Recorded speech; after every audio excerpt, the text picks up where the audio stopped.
Okay, and before we begin today's panel, we would like to recite a brief land acknowledgement. We would like to begin by acknowledging that the land which we call home, on which we gather, and which the region of Peel operates is part of the treaty lands and territory of the Mississaugas of the Credit.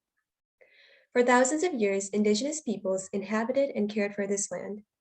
In particular, we acknowledge the territory of the Anishinaabe, Huron-Wendat, Haudenosaunee, and Ojibwe peoples, the land that is home to the Métis, and most recently, the territory of the Mississaugas of the Credit First Nation, who are the direct descendants of the Mississaugas of the Credit. We are grateful to have the opportunity to work on this land and by doing so, give our respect to its first inhabitants. We would like to thank all Indigenous individuals for their contributions and sacrifices and recognize that land acknowledgements are just the first step towards reconciliation. Good afternoon, everyone. Welcome to the fifth and final day of STEAM Talks. Today, we have with us Diba, a second-year pure mathematics student at the University of Toronto. Diba is the Vice President of Communications for the UofT Mathematics Student Union, as well as a second-year executive for the Undergraduate Earth Sciences Association. Let's welcome Diba and hear more about her passions and her journey today. Hey everyone, my name is Diba. Thank you so much for that great introduction, Priyanka. I am just going to share my screen now, if that would be possible. Yes, perfect. All right, so hopefully this is all good.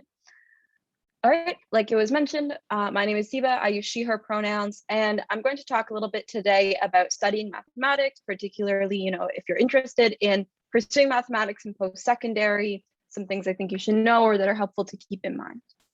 So I kind of have three sections for what I'm going to say today. I'm going to talk a bit about myself. I'm going to talk about mathematics, particularly at the university level. And I'm going to talk about some advice I have or some things that you guys can do going forward if you're interested in mathematics, anything like that. Okay, so about myself. I was born in Toronto. I grew up in Toronto and I went to a public high school in Toronto. So I pretty much, as far as my mathematics background prior to entering university goes, it was the standard Ontario secondary school curriculum.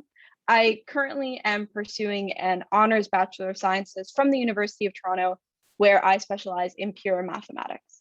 So I think one of the things that is very confusing to a lot of people looking to do math is that there is such a wide diversity of degrees that you can do that all kind of fall under this category of a math degree before you even get to any other related subjects like statistics or physics or computer science. So hopefully over the course of the next 40 minutes or so, I can help to clear up some of those misconceptions or confusions and help clarify a couple of things. But this is kind of the basics about me and my background. So as far as academic interests go, of course, mathematics is my primary academic interest. Right now, it's kind of amidst an application cycle for different summer research positions. So fingers crossed that I'm able to get a summer research position this year. Beyond mathematics, I have a huge passion for the natural sciences. Until very, very recently, I was actually enrolled as well in an Earth and Environmental Systems major, which I dropped to, focus on mathematics. But I have nothing but love for the natural sciences. And I had the pleasure last summer of doing a research project with the Blue Marble Space Institute of Science. The Blue Marble Space Institute of Science is an astrobiology research group. It's a subsidiary of NASA. And I got to work with a group out of the University of Maryland on a project concerning metabolic function in haloarchaea. So haloarchaea are these really cool little archaea organisms that can live and thrive even at very, very high salinity, high salt levels.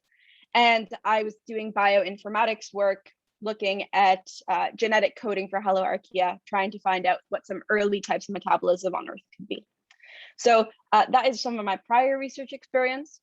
A third academic interest I have is urban planning and urban theory. Like it was said before, I've grown up in Toronto my whole life. I have a huge passion for cities and living in the city. This book here is actually one of the greatest books, in my opinion, ever written on the subject, which is The Death and Life of Great American Cities. And it's a personal academic hobby of mine. Finally, I have a really keen interest in pedagogy, which I think is hugely important for math. I think math is currently suffering something of a crisis related to teaching. And that's at all levels, whether it be at a young elementary school level, all the way through high school, even at the university level, through to the PhD level even. I think that there is some serious problems in how we teach math and how we go about math. So as a fourth academic interest, as I hope you'll also see on the next slide, I'm very, very passionate about teaching and helping people learn. All right, so I have 3 jobs in addition to being a student. I work as a Starbucks barista. This is a job I've had since I was 16, and it's actually a job I really appreciate. So I like to include it, even if it's not, something people necessarily associate with academics. I am a competitive debate coach. I have been coaching debate for the past 5 years, and I've had my current position for the past 3 years, where I teach anywhere from 4 to 5 classes a week. I work with some kids at the middle school age level, all the way through high school, preparing them for debate tournaments, helping them develop their oral communication skills, all that stuff. And I'm also a mathematics teaching assistant for the university. So I am a TA for UofT's first year Math for Commerce class this year. A TA is basically someone who helps, grade your work. They'll run smaller weekly sessions called tutorials where they'll teach you different things that you didn't learn in lecture, or they'll go over lecture material. They'll do extra problems with you. So I am a teaching assistant for the calculus and linear algebra class course for commerce class that first year students all have to take at UofT if they're studying business or economics or anything like that. So hopefully in the future, I can continue to be a mathematics TA. This is actually definitely my favorite position of the 3. I love working through problems with students. And I think it's been a really, really fun opportunity that I've had this past year. All right, so beyond school and work, I have some other extracurriculars and other achievements. So like it was mentioned, I am the Vice President of Communications for the UofT Undergraduate Math Union. The Math Union basically helps form a bridge between the undergraduate body and the math department. If anyone has concerns that need to be addressed, or if we want to change anything about the math program, that's something that we have the power to do. So something I appreciate a lot about university is that there is a greater ability, I think, for students to speak up about the program or that they're in. For example, the current mathematics specialist degrees at UofT require that you take an ethics requirement. You basically need to take a single course in some area related to ethics. A lot of people take philosophy courses, stuff like that. And about 1.5 years ago, the Math Union petitioned the department to allow people to take women and gender studies courses in place of the ethics requirements. So you could take a gender studies course or a course on feminism or women's issues. So we were able to change program requirements to kind of keep up with the times in that regard. So things like that is, the kinds of stuff that the Math Union is able to do. Like I mentioned, do a lot of debating. I don't just teach. I was a competitive debater for many, many years. I was a national and provincial champion a couple times over. Internationally, I was a finalist and a semi-finalist. This is a little picture of me. They got into a habit a couple years back of giving out art from artists who are local to that area where the tournament is being held, which I think is very cool. So my background in the humanities is especially focused around debating and debate-oriented activities. I'm also involved in the UofT Association for Women in Mathematics. I think pretty much every university in Ontario has a chapter of the AWM. The AWM is kind of like Girl Up. It's like a big international organization, and then there are smaller subsidiaries of that group. And the Math Union works really closely with the AWM to put on events and activities kind of similar to this one. I was involved in another panel last year with the AWM. They also like to do workshops that are targeted towards women and gender minorities to help them, advice for grad school, help them clean up their resume, things like that. This is a cool shirt that I have. It's a favorite shirt of mine. It has the names of, I believe, 37 prominent mathematicians, female mathematicians on it. So my little fun extra bit there. And finally, like it was mentioned, I am a second-year representative for the Undergraduate Earth Sciences Association. My role here mainly focuses on outreach to first and second year students. Even though I unfortunately did leave the earth sciences major, I have a lot of appreciation for the earth sciences. I think it's something that's overlooked because it's not one of the big 3 sciences that you learn in school. So, if you're on the physical sciences side and you're considering like chemistry or something like that, think about earth sciences for a little bit. You might find that it is a really, really cool field of study. All right, so that was a bit of an overview about me. Before I jump into this second section on mathematics, I understand that there's time for questions at the end. I suppose if anyone has got any questions right now, I can field them, but if not, I'll get into talking about the math. You do a lot. How do you balance all of this? You know, I have a very thorough Google Calendar regimen. No, it's, I think, yeah, so on a serious note, planning tools are important to me. But beyond that, you need to, I think, know how to schedule yourself in a way that's best for, you know, how you're going to be productive. So I'll give an example of this. I am currently teaching 4 debate classes a week. Up until actually 2 weeks ago, I was teaching 5. And the way that I had them structured is that I would teach 2 on Monday, 1 on Tuesday, and 2 on Wednesday. And being able to get all of it out of the way in like the first 3 days of the week, even if I was doing a lot of work and those 3 days felt a little bit heavier, it was good for my ability to just keep track of things and feel on the ball. So I know just for my personal productivity style, like when I have energy and when I tend to get a little bit more fatigued, that's a kind of system of scheduling that works. So I think making your schedule work for you in that regard is really, really important. It's also worth, I think, investing energy into things that you really care about. So when I was in high school, I was definitely the kind of person to like shoot a very broad net. Like I did a million different clubs. I did like a bunch of different stuff, all these like sports and things like that. And then over time, slowly paring things down into a couple things you really care about, even if it is still, you know, a substantial part of your time being devoted to these activities, because you know that you have a true passion for them, it tends to kind of, I think, blend a little bit more easier into the rest of your life. I hope that was a bit of a satisfying answer. I think just be honest with yourself about how much you can do. Like I dropped my Earth Sciences major. I let go of one of my debate classes to make sure that I was putting enough energy into things that were important for me. Okay, awesome. And Navia in the chat, how were your first experiences with teaching? What made you consider this path? So this is a great question. My first experiences with teaching were, I guess if you want to think way, way back, I was a tutor when I was kind of in like early high school, grade 9, grade 10, I tutored math. But I would say my first real experience with teaching was teaching debate in 11th grade. And I was definitely very bad at it. I basically was teaching for someone who was a miniature version of me, which I think is an assumption that a lot of teachers make, that people are going to learn the same way as them and things like that. And I would say that over time, my teaching quality has improved as I've been able to find better ways of getting feedback from students. So now very much I'm into sending out like anonymous feedback forms, like, did you like this lesson? Did you like this activity? Stuff like that. And then just tailoring almost all of my material to the kinds of activities that students say they want to do. And so far I've had good results with that. So definitely rough at first, but once you find kind of a rhythm and a method that works for you to help you connect with students, it can be much, much better. I want to be clear about the teaching thing. My primary long-term goal right now is to get a PhD and become a research mathematician, which of course involves teaching. It involves, you know, teaching university level courses. So in that regard, I have a huge passion for teaching. I'm not personally looking to become, you know, a high school teacher or anything like that, but that is a very common path. I know several people who are on that path doing math degrees.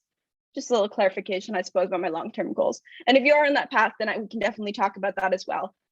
Okay, so I'll take this one last question from Ria, and then I'll talk a little bit about the math.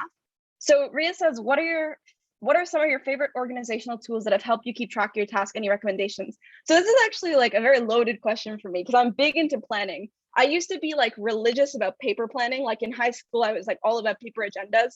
But now I'm definitely on board the Notion train. So if you haven't heard of Notion, here, I'll type it in the chat.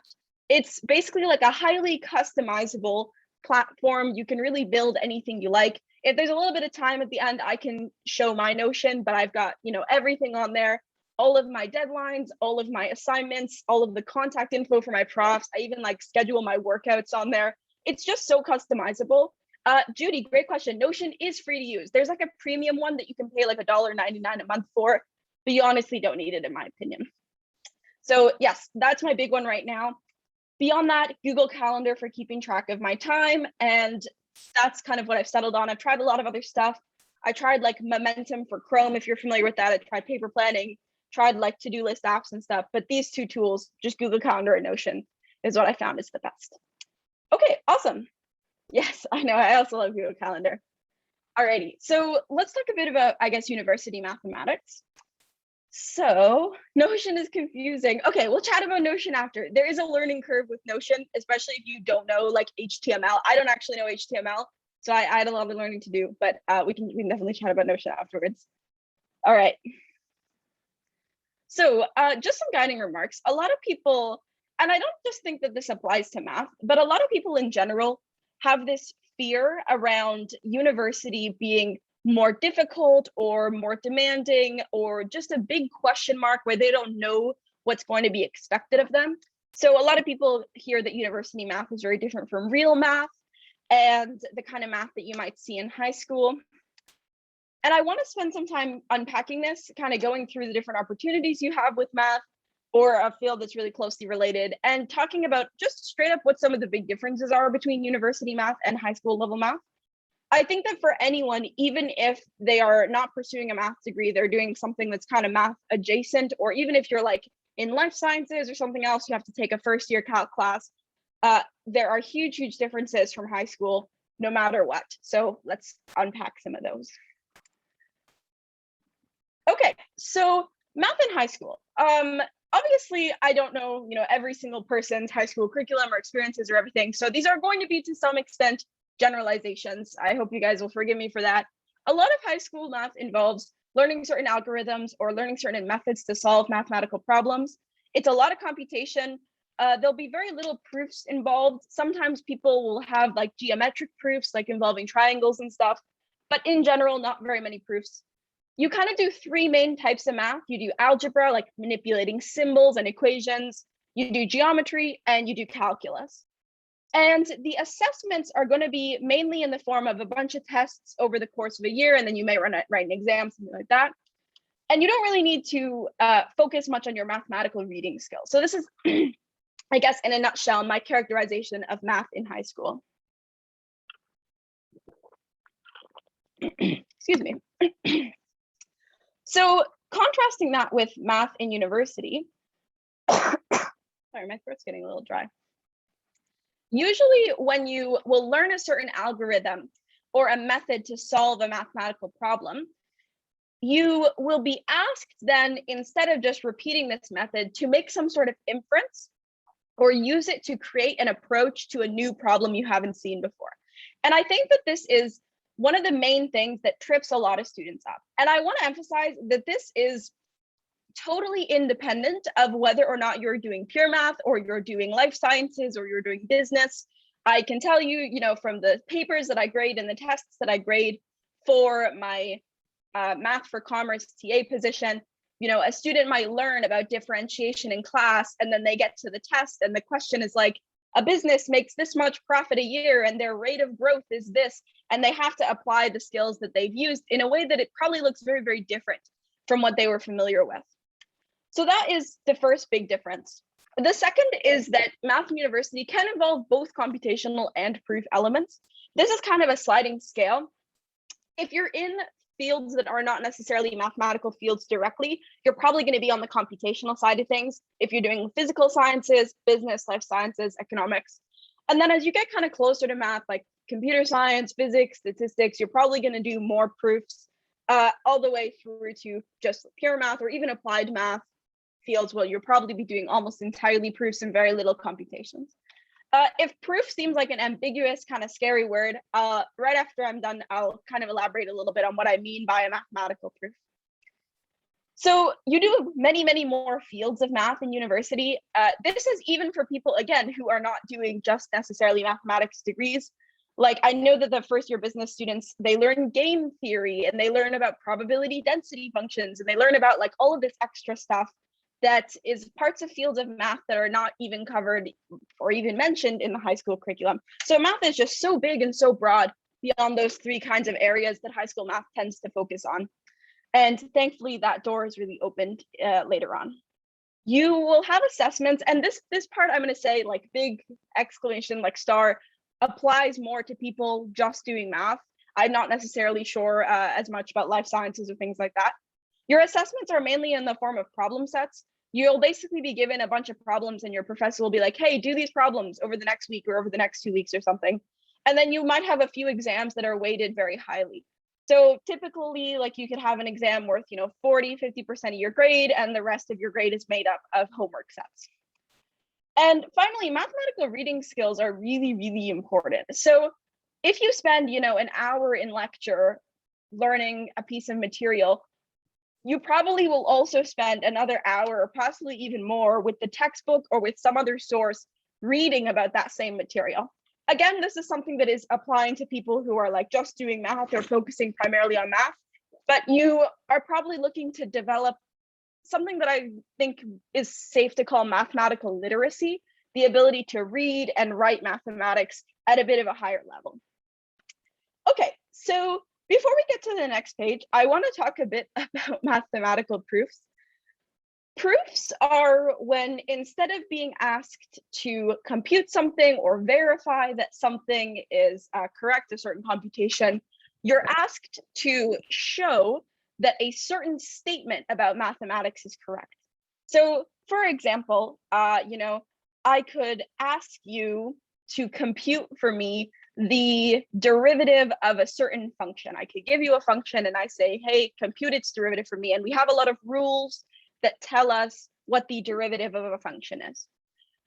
Or I could ask you to prove for me one of those rules in the first place. I could ask for you to create an argument that would show me without any doubt that those rules we have about computing derivatives are true. And this is, I guess, just kind of a high-level overview of something you might be asked to prove. For some more simple, concrete examples, you can think of it like, I can ask you to add up numbers, and that's fine. But what if I asked you to explain to me, beyond any reasonable doubt, why the sum of two even numbers is always even? Could you do something like that? That would be a proof. You would be proving to me that if I have two even numbers, no matter what they are, if I add them together, they'll be even. So that's kind of the change in perspective that a lot of people get stuck on when it comes to university mathematics. Okay, Sahiba, math makes you nervous. This is something I think is super common amongst a lot of people, especially it's common amongst women. I think math is rife for imposter syndrome and for feelings of inferiority, especially because, I'm trying to think of how to phrase this. It sounds a little silly, but math happens in your head. So, if you're in like a physics lab or a chemistry lab or something, we all make these kind of subconscious check-ins with ourselves, with those around us about how we're doing and how we're feeling. But when it comes to something like math, I can't read someone else's brain. If I'm struggling with a problem, your assumption is that everyone else is also, doing very fine, that it's you that's struggling and you're the problem. And I think that that's a big issue. It's one of the things that makes math so prone to insecurity. So I'm really, really sorry that math makes you nervous, Sahiba. I think that that's probably a product of things like a bad school system, or that feeling that other people are just doing better than you, that being your de facto assumption.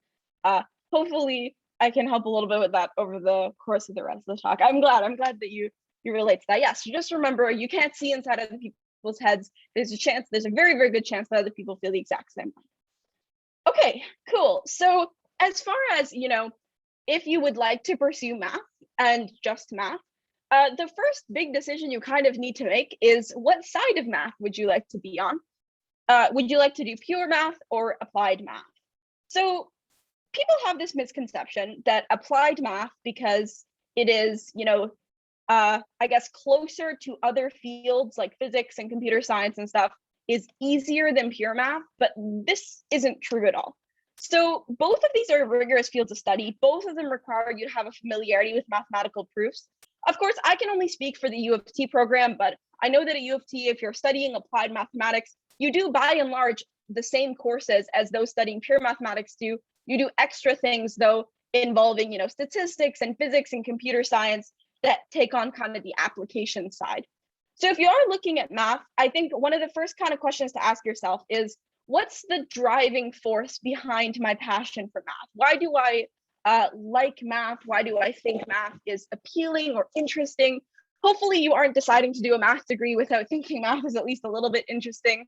And if you ask yourself that question and the answer is, nothing, maybe a little bit of a reconsideration is in order. But when you kind of decide between pure and applied math, which I want to emphasize, you don't need to do right away, but it's worth keeping in the back of your mind. If you like math for the sake of math, or you believe in an inherent beauty that exists in mathematics, think about maybe the pure side. If you like math because of the way that you see it represented in the world, maybe think a bit more on the applied side. Okay, so this is the big split in terms of the way that mathematicians see mathematics. This is a big disconnect between the high school system and math kind of in real life, where in high school, again, you're kind of just, there's geometry, there's algebra, and there's calculus, but that's really not how people who do math see math at all. We kind of see it as being split into these two categories who each have their own subcategories within that. Okay, cool. So I want to talk about going into industry versus going into academia, because this is kind of the second big decision a lot of people need to make when it comes to math. And I want to emphasize that this is something that is like very, very far off, probably for a lot of you, but I did want to talk a bit about some of the job opportunities or prospects you could have with a math degree. So I thought I would put it in here. So math for industry. A lot of people will pursue math degrees and then go and look for a job outside of academia or outside of being a research mathematician. And we generally call this going into industry. There is a huge variety of jobs available. Like, math is incredibly versatile. The biggest employer of mathematicians in Canada is actually the government. So many people get math degrees and then they go and work for the government. They go and work for lots of private companies, especially if you know like how to code and things like that. A lot of people who do this will get degrees that are a bit more applied, but this is by no means a requirement. It's been really popular recently for people who study pure math to go and work in quantitative finance. And pure math graduates are actually really, really high in demand in quantitative finance. So there is pathways open as well, especially if you have, like I said, some supplemental skills like coding and things like that. Then you can choose to remain in school and pursue an academic path. If you want to become a research mathematician or a math professor, you will need additional years of study. You'll likely need a PhD.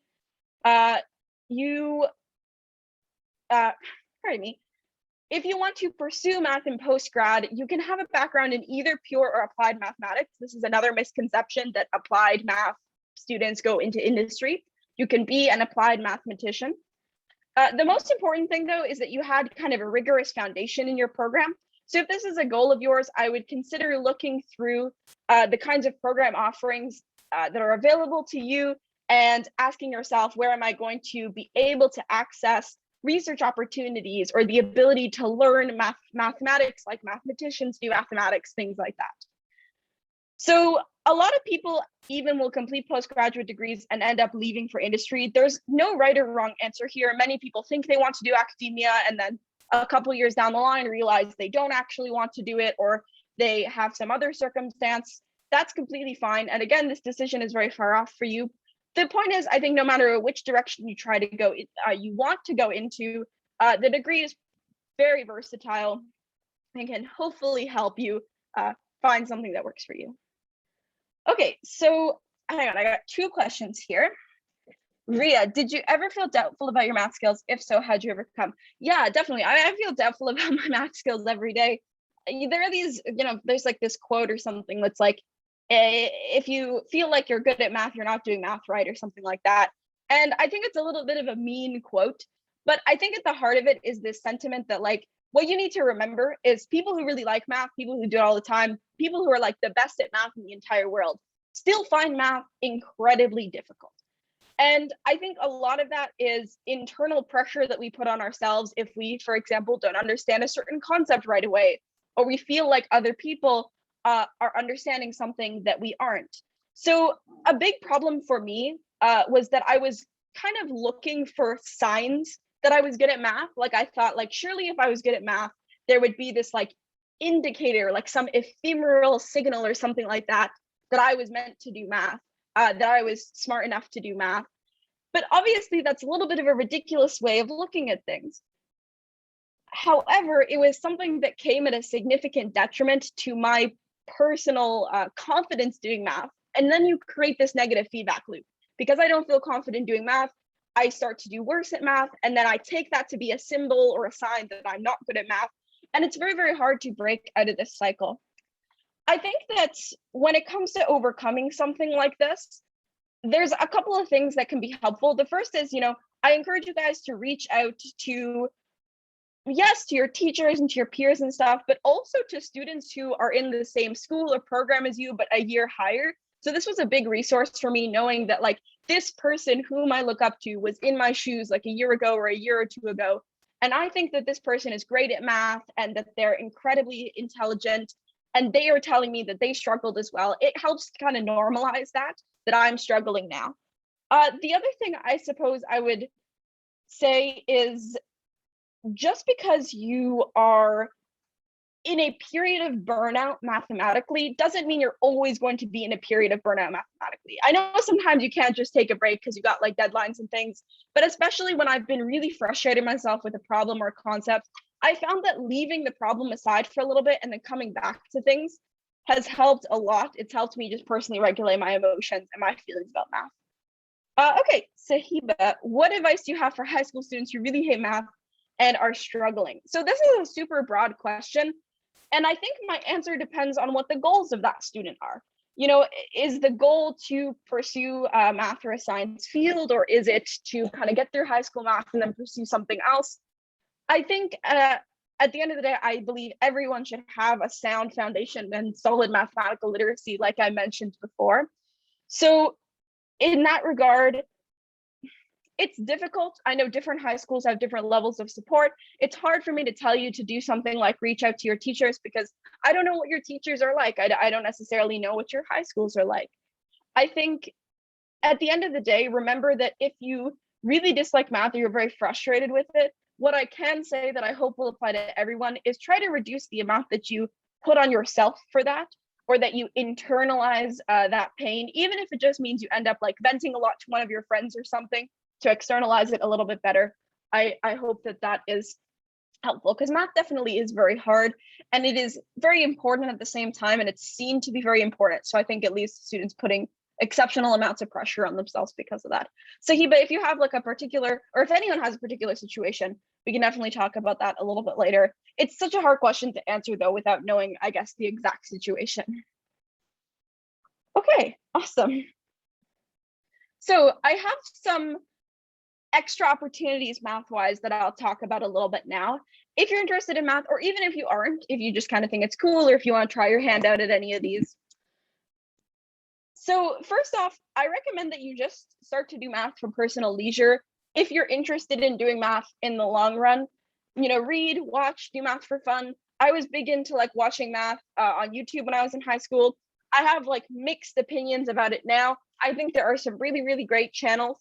So for example, for high school, if you search up Mr. Jensen Math on YouTube, Mr. Jensen Math is a great channel, and they have like just tons and tons and tons of videos that are directly related to your high school course content. Yes, okay, yes, Sahiba knows what's up. Yeah, it's great. I'm also then, in terms of things outside of course content, I like Numberphile. I think it's cool. Vsauce is also cool, kind of these big popular channels. Michael Penn is great. I'll type this here. So if you're interested kind of in a little bit of a higher level than Mr. Jensen Math or Numberphile or something like that, Michael Penn is a great resource in my opinion. Reading math, doing problems, there are tons of problems online, or you can look at like past math contest problems, things like that, just to get your brain kind of pumping a little bit in the background. Okay, awesome. Math contests.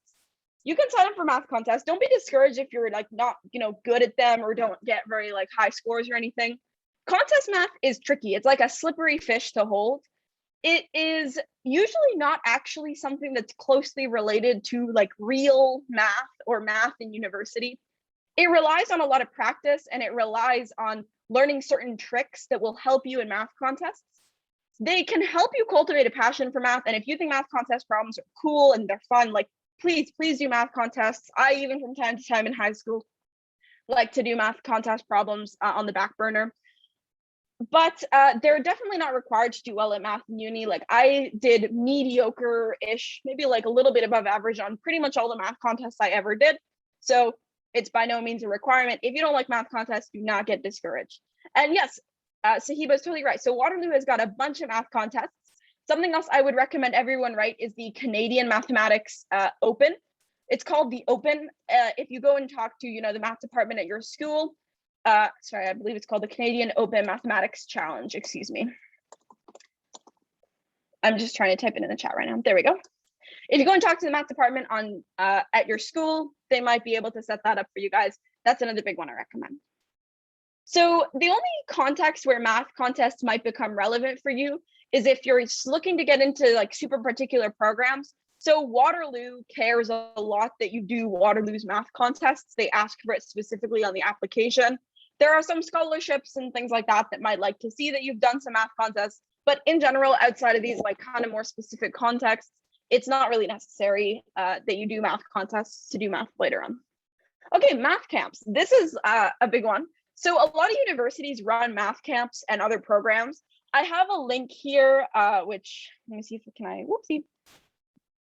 I'll copy it later, but it's basically to the UofT Math Camp portal. If you just Google like Math Camp UofT, it'll totally come up. They've got a bunch of programs. They've also got a program for like girls in STEM in particular, which I think is great. They can happen both in the summer and in the school year. There's a couple different formats. So one of them is like literally it's like a camp, like you go and there's a bunch of students and you solve problems together. You'll get to meet with, university students, graduate students, possibly professors who are doing math. There's another program that UofT runs during the school year where you can apply to basically get paired up with a grad student or with a postdoc or a professor to work on math with them over the year, and they'll, give you challenging or interesting problems. So Math Camp is definitely another option. Sahiba, great question. The camps have been running online because of COVID. I'm not sure what they're going to do in the future. That's just, I guess, where I'll have to leave it.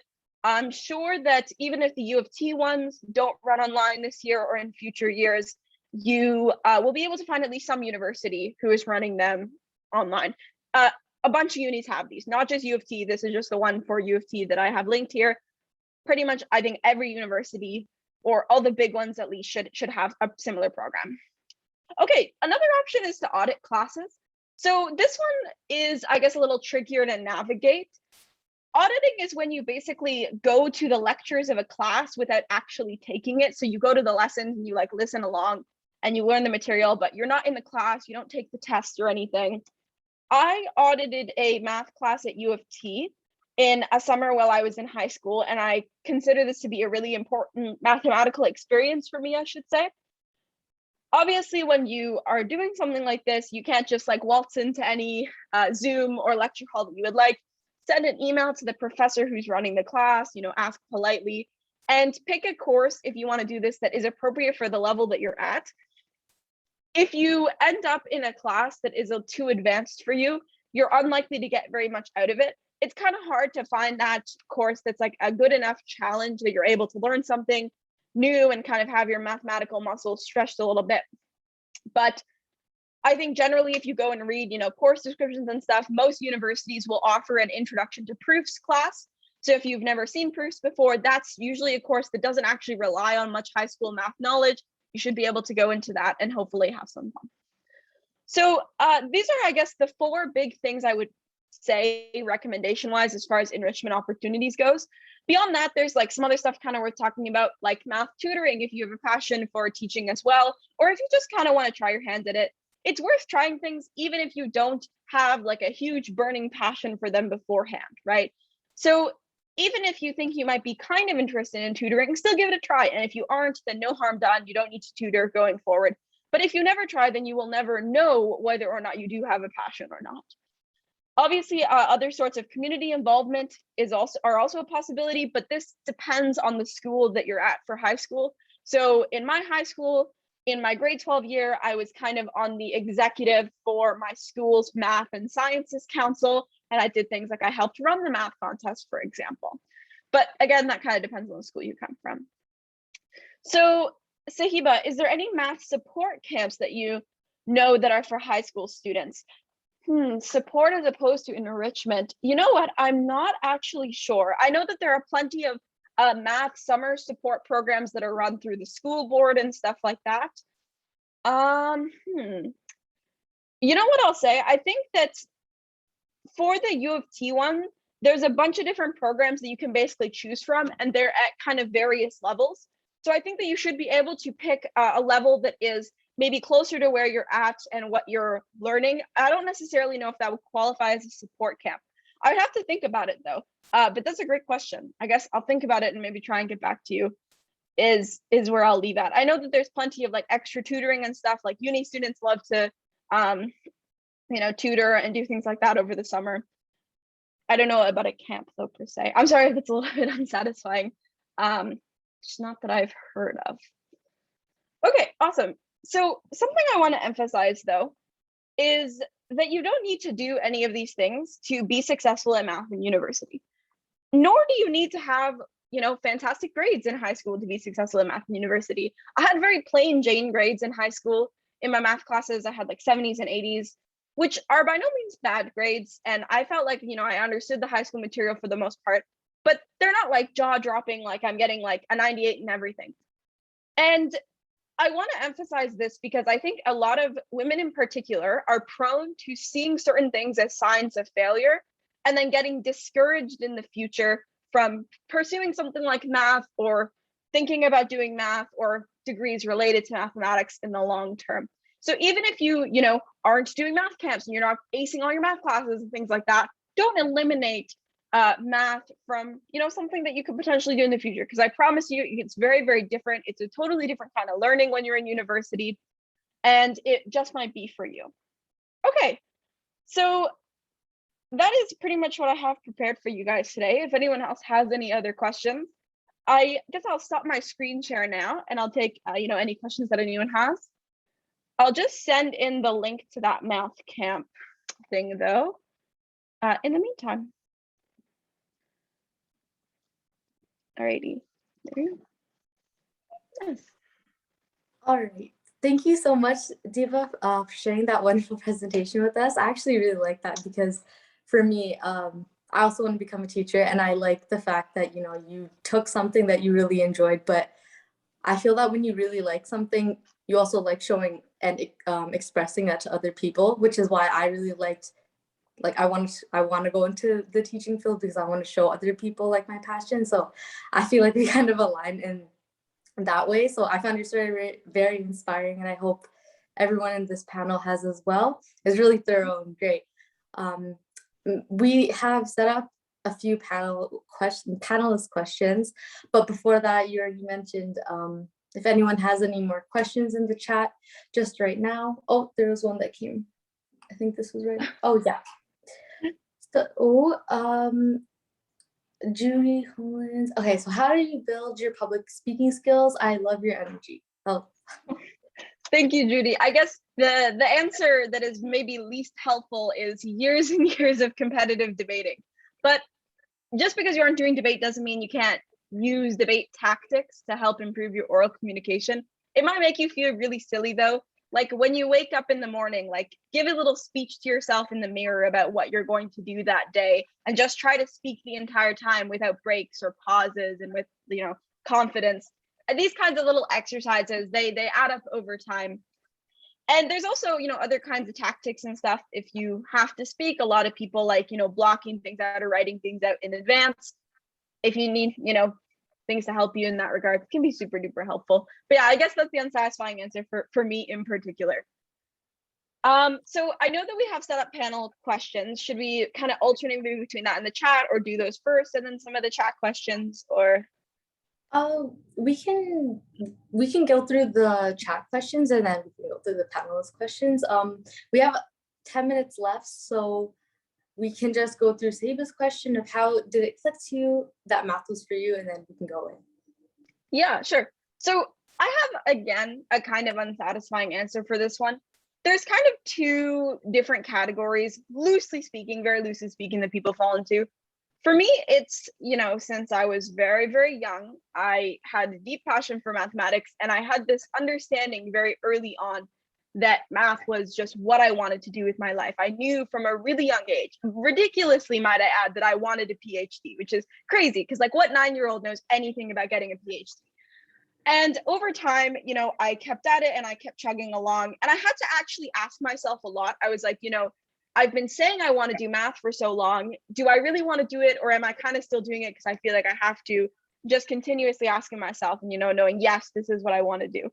If you don't, however, have just like this calling from on high for math, that doesn't mean that you shouldn't do math, because I know so many people who came to math from other fields, who discovered a passion for math in life later on, who hated math in high school because it wasn't taught in a way that was helpful to them or helped their understanding. And then when they finally got that one teacher that made things click, developed that passion for math. So that's how it went for me. Just because that's not how it went for you, though, doesn't mean that you shouldn't pursue math or keep doing math. All right, so that sounds great. I actually really like that as well. So we have our first question ready. I'll just let Priyanka start that off. Thanks, Navya. So I think you kind of touched on this already in your presentation, but why do you think it's important for women, like more women, to go into math? This is an awesome question. So I think that there are obviously similarities that math shares with a lot of fields that are male dominated, which lends itself to the fact that one of the most important reasons for women to pursue fields like this is representation. It's having female voices heard in especially science and technology oriented spaces. But I do kind of want to make a broader comment here. I don't think the problem is that women don't have passions for math. I think it's that math is fear-mongered a lot and that women are prone to this fear-mongering. So for example, if a group of students is told math in university is incredibly hard, I think the people who most often take that to heart and take that as a sign that they shouldn't do math are women or gender minorities. And because of that, you end up filtering out, or people end up filtering themselves out before they even really give it a shot. So I think that in that regard, I want to instill, I guess, a hope or a message of having a little bit more confidence off the get-go, or at least trying.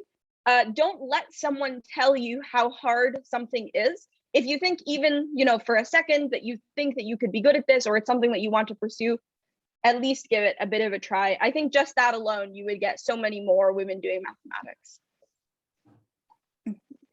All right, so my second question that I had, again, you already touched on this in your presentation, but I kind of had a little specific part I wanted to touch on.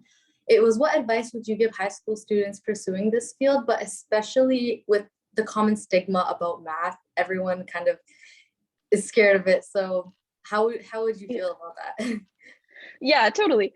So I think that when it comes to pursuing math, there's kind of two sides. There's like the hard side, like the technical side. That's kind of, I guess, the way I'm going to use the word hard here, which involves maybe you want to prepare by doing extra enrichment and stuff like that. And I don't necessarily think that's what I'm going to talk about right now.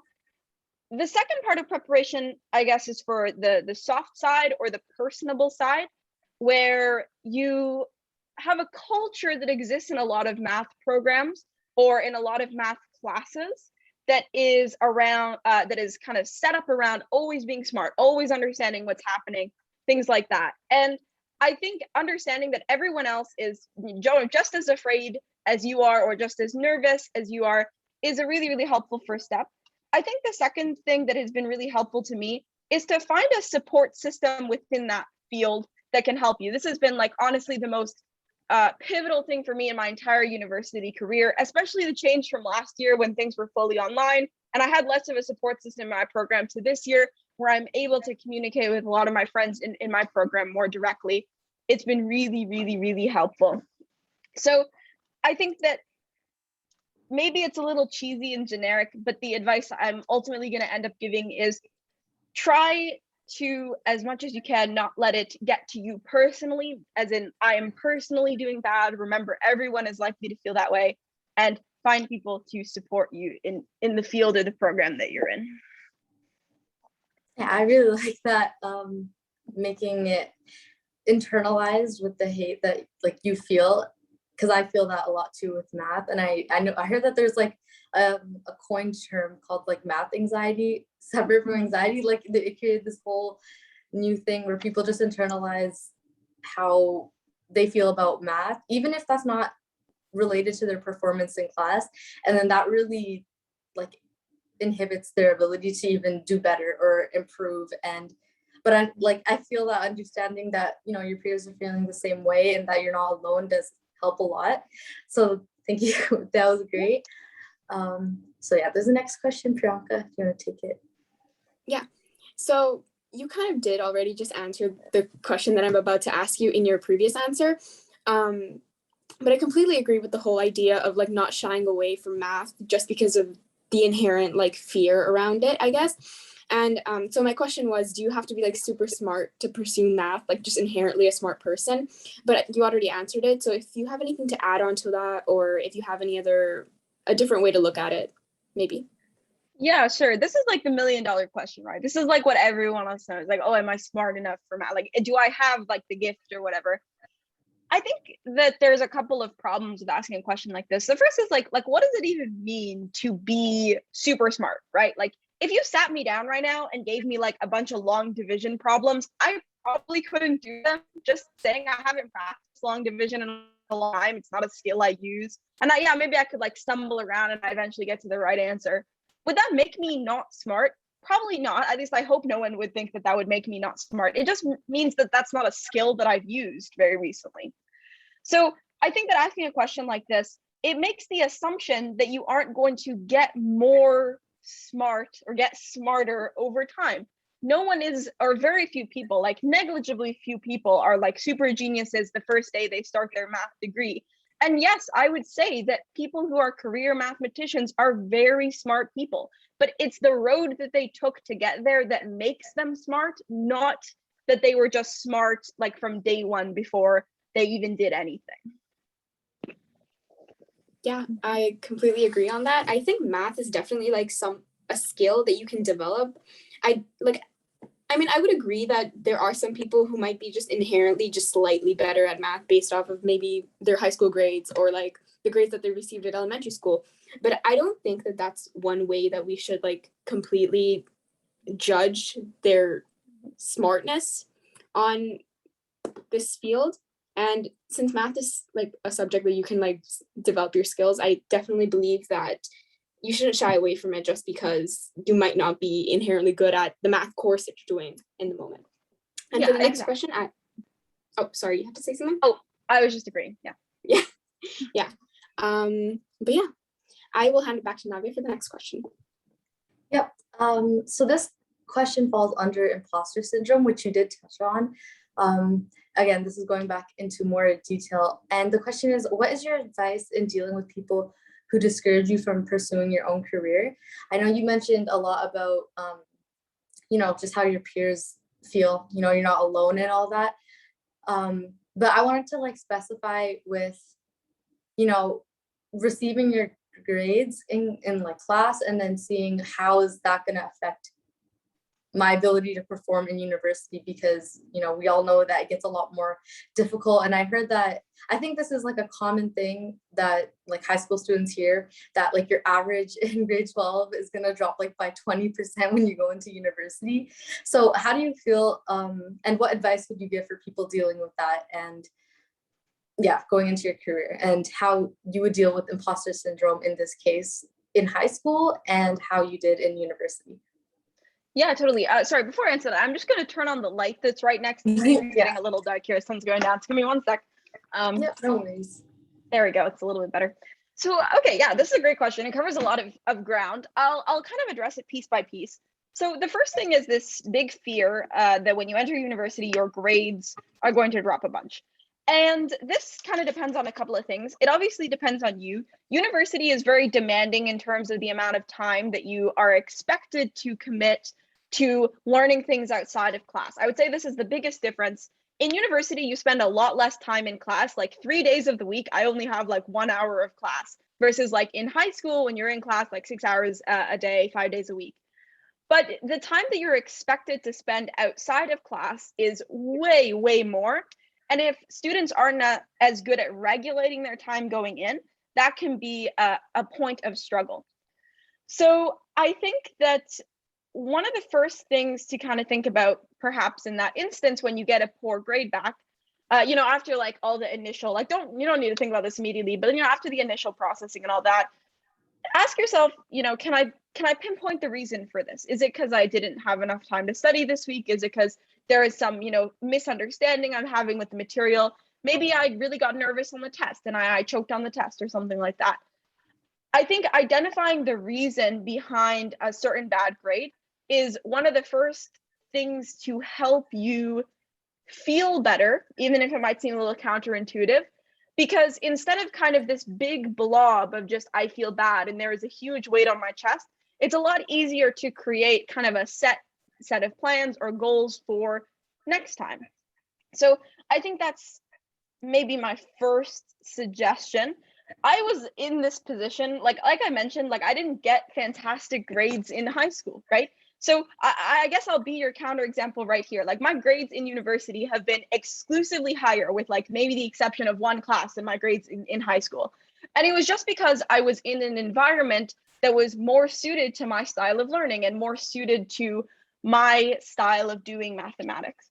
So I think, again, the reputation that exists around your grades dropping this huge amount in university is true insofar as university requires a lot more out of you, but it's not true in the sense that at the end of the day, I think for most students who put that time in over the long run, they tend to find their way. Like if your first semester grades in university are poor, that doesn't mean that you should immediately abandon everything because, oh no, I'm that person that this happened to. It just means that you're still adjusting to a really, really new style of learning. So I think that like whole statistic, it's a little bit of fear mongering, but you should still expect to work really, really hard. I think that there was another part to the question. Was it about imposter syndrome? Can you maybe repeat that? Oh yeah, it was just like, how do you deal with that? Oh, yeah, this is hard. Like, how do I deal with that? I want to emphasize, like, I'm in my undergraduate degree. I'm facing a lot of these same struggles that you guys are.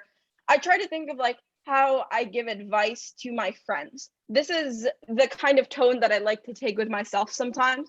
So I know I have a lot of friends who are in the same boat, like if they're having a bad week and they don't understand a lot of the material in class and they're like, this isn't for me, I shouldn't be doing math.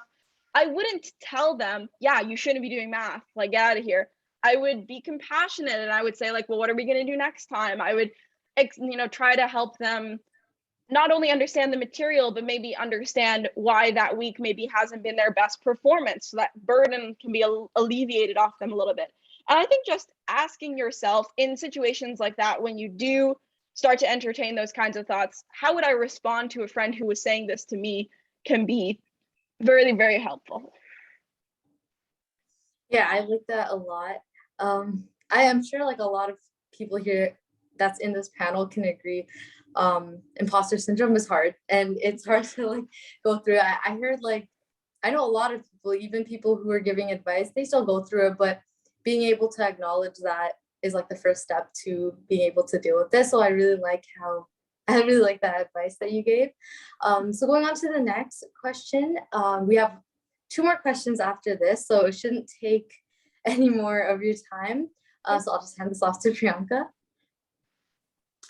Yeah, I was just about to say we are running a little bit over our time. So I'm thinking we do one last question because the question after that, you kind of already discussed it in your presentation. Mm-hmm. So I'll just say this one last question and then we can end it off over there. So what is something you wish you knew before you pursued math? And I know that you had this idea of wanting, and you already had like this desire to like do math for a long time. But what is one thing that you wish you knew before you actually pursued it as like an academic field?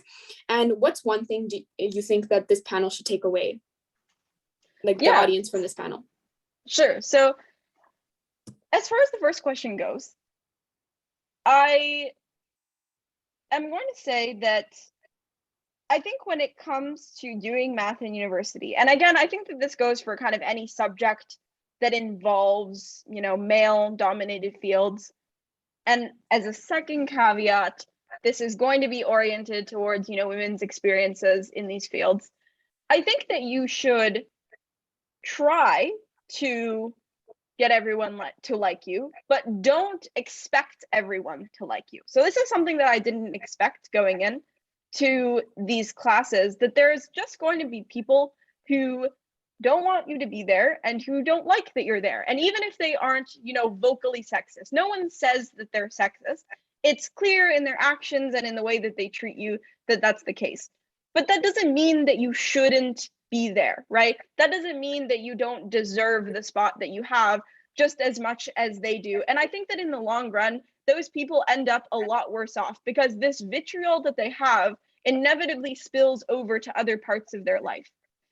I think that something that's important to remember is at a certain point, everyone is smart, right? Like we can't really say that, someone isn't intelligent or capable, but not everyone is going to be kind and not everyone is going to be nice. And when it comes to setting yourself apart or finding a support system in your program, I think that's the thing that's neglected most often, that I want to emphasize the most, especially if you're looking at academia and you're looking at academic oriented programs. It's a huge, huge thing just being personable and kind and welcoming. So having that approach to be kind towards everyone, obviously, is hugely important, but don't necessarily get discouraged if that kindness isn't always reciprocated.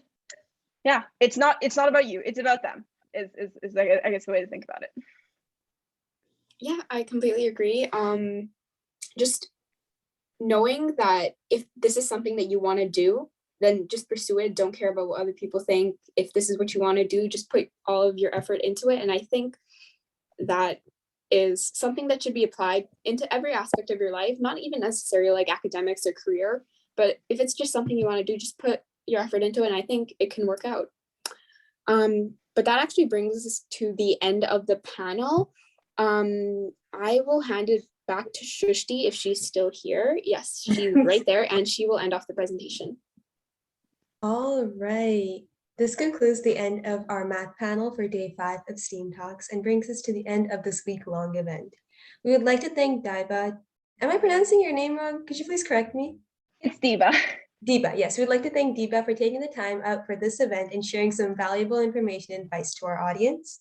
I am certain it is helpful to each and every one here today. We would also like to thank all of you for joining us today. And before we leave, I would like to take a picture of the Zoom meeting, and we will also be doing a giveaway, which I will hand over to Abinea as soon as I'm done taking the picture. So if you can turn your cameras on and just smile for the camera, that would be amazing. All right, 3, 2, 1. Great, and now I'll hand it over to Abinea to do the giveaway. Okay, thank you. Thank you so much. Honestly, I loved your presentation so much and all of your advice was just amazing. I'll share my screen right now to do the giveaway. Okay, can you see that? Okay.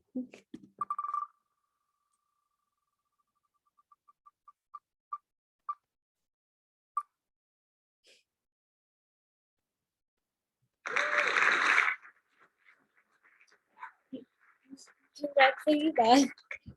Could you share your socials in the chat and we'll get back to you soon.